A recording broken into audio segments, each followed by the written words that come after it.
Namaskar friends, this is NJ, host on this channel. In this video, we will have our discussion on a very important concept which has always intrigued humankind, which is about understanding your past life.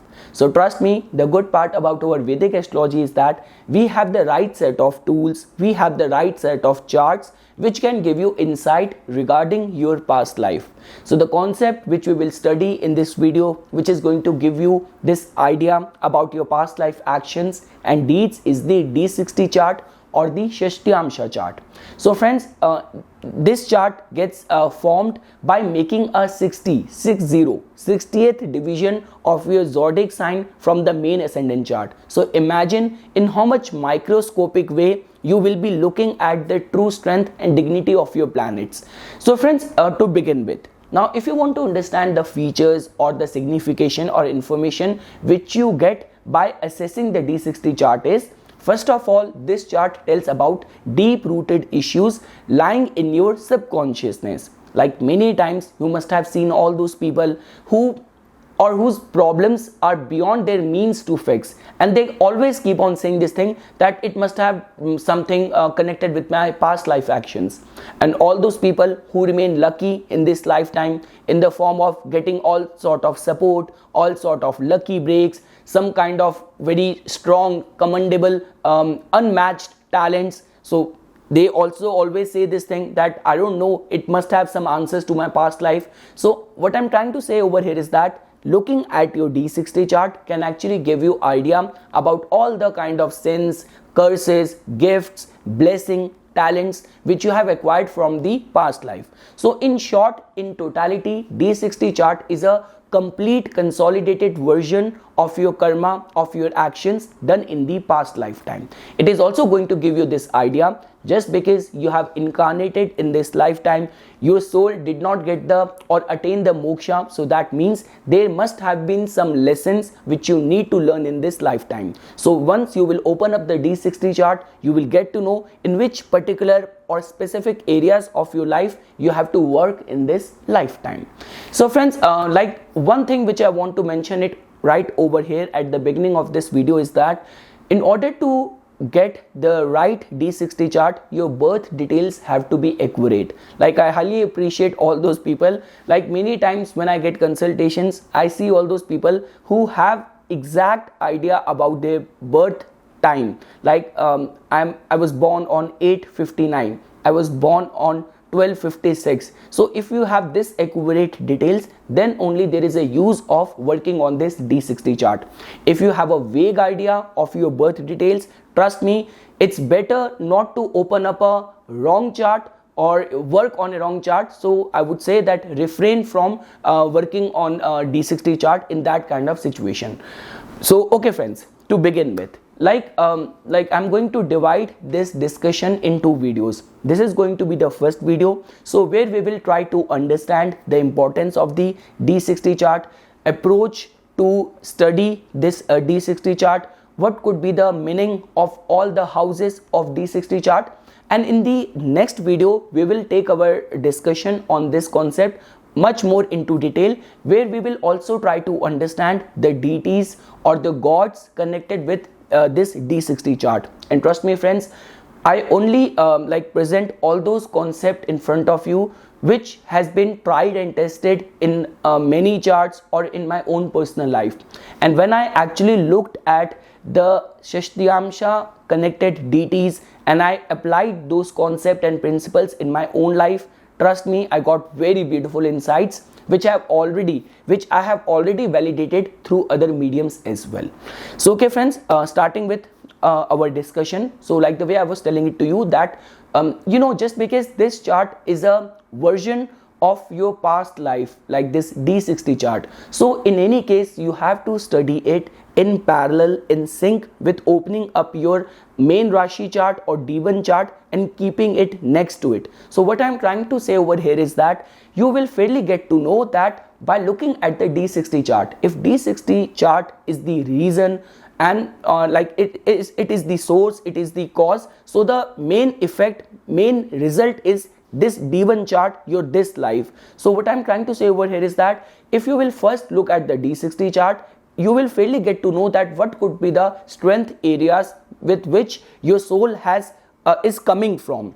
Or if you will look at all the weakly placed planets, any sort of affliction, you will get to know that yes, these were the areas where I did not work in the past life, or where I have to work in this lifetime. And friends, once you will keep both of these charts next to each other, so for example, if planets are losing their strength from the D60 chart, from coming to the D1 chart, so if Sun was exalted in your D60 chart but it got debilitated in the D1 chart in this life, so that means you must have done something wrong, and you need to learn the lessons, and you need to work in the signification represented by Sun in this lifetime. But let's say, for example, if your planets in the D60 chart were weak and now they are gaining strength in the D1 chart, so that is going to give you this indication that yes, your soul has learnt the lesson, you must have done something good, and you are in the right path towards learning the lesson which your soul need to learn in this lifetime. So friends, now we will take up our discussion, and we will try to understand all the different houses of the D60 chart, that what could they mean in analysis or assessing this Shashtyamsha chart. So to begin with, we always have to give attention to the first house or ascendant of any Varga chart. Like the way this is the example which I have always given in all the Varga charts which we have discussed so far on this channel. For example, if you will open up the D10 chart which tells about your profession, and you get Leo as the ascendant, so that is definitely going to give you this idea that your deeds, your activities in this lifetime will be surrounded around, there could be concerns of creativity, or being your own boss, getting the power, authority. So for example, if you will open up the D9 chart, just by looking at the Cancer ascendant in the D9 chart, you can fairly conclude that the theme of the matrimonial life could be connected with emotions, feelings and love. So same way friends, for example, the moment you are going to open up the Shashtyamsha chart or the D63 chart, and how to look at the ascendant. So for example, if you will get the ascendant in the D60 chart as the Aries, it is definitely going to give you this idea that the past life might have been connected around, or the encapsulated, consolidated theme of the last life's karma could be surrounded around energy and drive.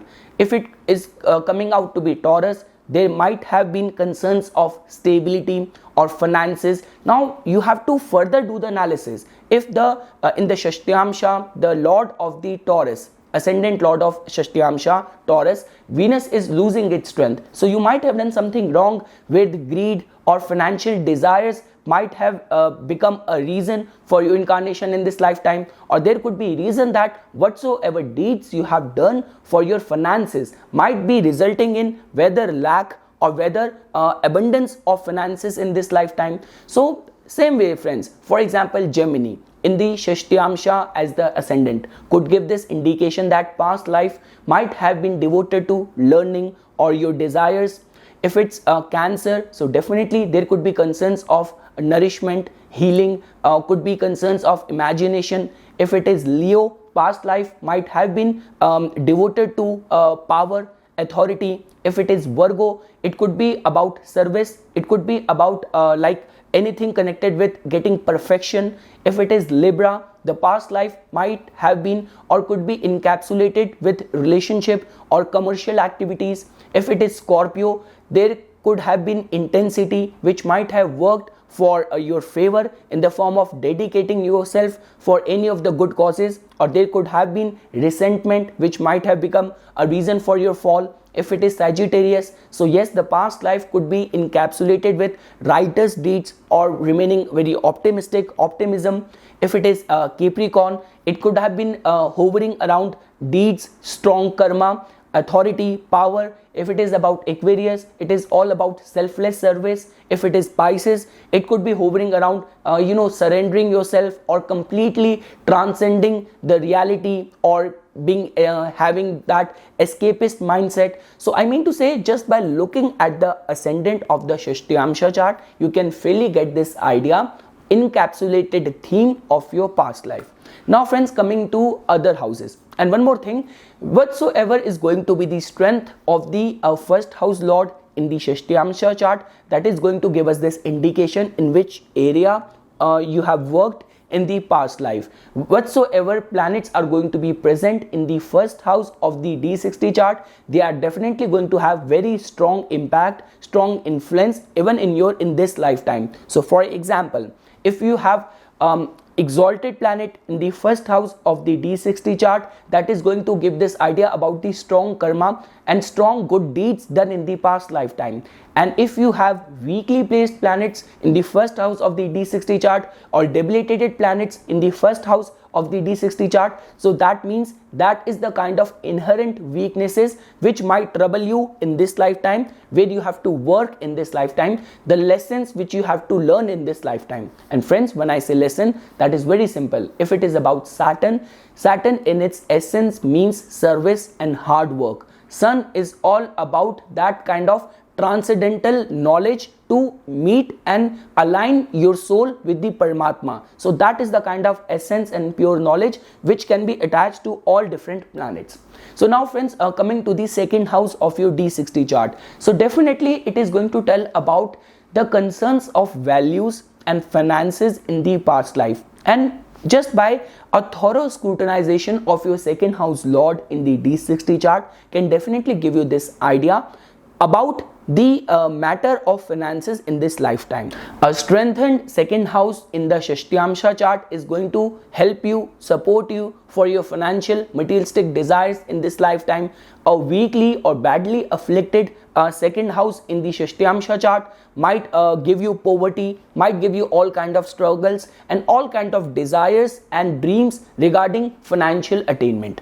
If you will look at the third house of your Shashtyamsha chart, so that is the house of your courage, that is the house of your valor and your connection and your relationship with your siblings. So any of the affliction, any of the strength which you will find in the third house of the Shashtyamsha chart, that is definitely going to help you in this lifetime in the form of all those factors which support you towards your ambitions, towards your wishes, towards your desires, or whether they act in the form of hurdles and obstacles in the form of exerting yourself with your full authority, full power and full dignity. Now friends, if you will look at the fourth house, it is very important because in the Shashtyamsha chart, the fourth house tells about your contentment and your relationship with the mother in the past life, the kind of nourishment which you have received in the past life, and its condition and strength in the Shashtyamsha chart is definitely going to be connected with the kind of nourishment you will get, or you will always crave for that contentment in this lifetime. If you will look at the fifth house of your Shashtyamsha chart, that holds a lot of importance. Friends, even in the main ascendant chart, if fifth house tells about the Pur Punya, the past life merits. So the moment you're going to open up the fifth house of your D60 chart, it is going to tell about the concerns or your relationship or your dealings with children, around creativity. Fifth house is also the house of your higher mind, higher intellect, your devotion. And most importantly, if in the main ascendant chart, fifth house tells about the past life merits, so the fifth house in the D60 chart tells about what kind of deeds you have done in the past lifetime. Coming to the sixth house, friends, in the D60 chart, it is very important because this house only is going to tell about the kind of weakness, kind of struggle, the kind of opposition which you have faced in the past life. Trust me, if you will find the sixth house lord from your Shashtyamsha chart present in anywhere in the main ascendant chart, even in the first house, if let's say for example, it could also tells about that the enemies from the past life might also trouble you in this lifetime. The moment you're going to open up the seventh house of the Shashtyamsha chart or the D60 chart, that is going to give you this idea regarding your relationship within the matrimonial life in the past lifetime, whether you have faced some kind of hard, difficult relationship with your partner, or whether you remain lucky in receiving the nourishment from your spouse, from your partner in the last or past lifetime.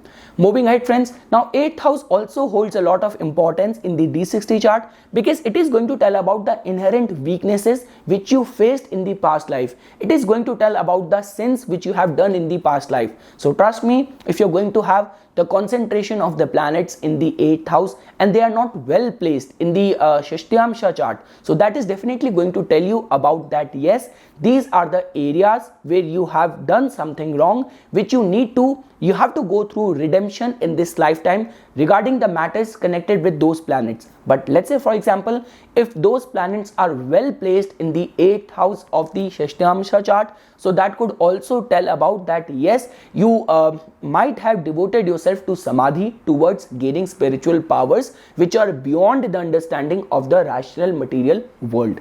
Moving ahead, friends, now if you will find a strengthened 9th house in the Shashtyamsha chart, that can be seen as a very good indication, because it is going to tell about that yes, you have devoted yourself to the higher causes, you have devoted yourself to the gods, and at the same time the gifts, the blessing of the strong 9th house in the Shashtyamsha chart can come in this lifetime in the form of having very good thinking, having your faith in the God, always driven towards doing good deeds, and luck supporting you in all areas of life. The moment you're going to open up the 10th house of your D60 chart, friends, so it is very important, because it is going to tell about all kind of karma, or a joint or a complete summary of the deeds or karma done by you in the past lifetime. Wheresoever the 10th house lord in the D60 chart is going to be placed, it is going to give you this idea in which dignity you conducted your duties. Did you act with a lot of praise and your acts were commendable, or your acts were despicable? So you get an idea just by scrutinizing your 10th house lord's condition in the D60 chart. The moment you're going to enter your 11th house of the D60 chart, so friends, that tells about the profits, the spiritual merits which you have earned in the past lifetime, which could actually bless you in this lifetime in the form of supporting you or furthering any of your causes in this lifetime. And friends, when we talk about the 12th house of the D60 chart, so that is also a very important house, because that is going to give you this idea that why you did not attain liberation or moksha in the past lifetime, what could have been causes for your birth in this lifetime. So that is how, friends, you have to study, you have to look at all the houses of your D60 chart. Friends, when we talk about specifically, like excluding all the planets, because in the D60 chart all planets are going to have a say and important information to give you regarding your past life. But at the same time, when we talk about Rahu and Ketu, so the nodes also hold a lot of information which they can provide you. So for example, Rahu, which in itself is a planet of desires, so the placement of Rahu in the D60 chart can give you this information regarding all the unfulfilled desires which you had in the past lifetime. And when we talk about the placement of Ketu, so Ketu, its placement in the D60 chart can fairly give you this idea that which is the area, which is the specific area of your life where you have the talent, where you worked hard, and which can be accessed. This chain can be made with accessing your past life talents from D60 and acquiring those talents in this lifetime by devoting yourself to high level of samadhi, high level of spiritual austerities. Those kind of talents can be accessed in this lifetime. So the placement of Ketu in the D60 chart is going to tell about why you did not get the moksha, where the possibility of moksha was there in the past life, and where lies your talents which could be accessed in this lifetime by attaining yourself to high strong devotional practices. So friends, in a way, the access of Rahu and Ketu is going to tell about the struggles which the soul has endured in the past lifetime. Friends, trust me, if I were to open up my own chart or share my D60 chart, I have got a strong 8th house in the D60 chart. I have a very well strong placed 5th house in the D60 chart, where the mind might have been devoted towards a devotion, and I also have my ascendant's contribution with the 6th house in the D60 chart. So trust me, I might have something to do with healing and something related to the healing and the service in the past lifetime as well. So what I'm trying to say over here is that this is just the one phase of understanding or scrutinizing your past life via this D60 chart. In the next video, we will take into consideration the 60 deities or the gods connected with the D60 chart, which is actually going to give you this idea, basis your planetary alignments in the main ascendant chart, which gods, which deity is actually controlling or blessing them from the past lifetime. And we will also try to take up some examples and we will study it in sync with those case studies or those examples as well. But for this second part, you have to give me some time, because for writing the description of these 60 gods, there is a lot of typing work involved, and with my regular job and this social media content work, that might take few days. So look forward to that. So this is something, friends, which I wanted to say as a part of my inputs on this concept of D60 chart. For further more updates and notifications on the divine science of astrology, please subscribe to my YouTube channel and like my Facebook page. Thank you.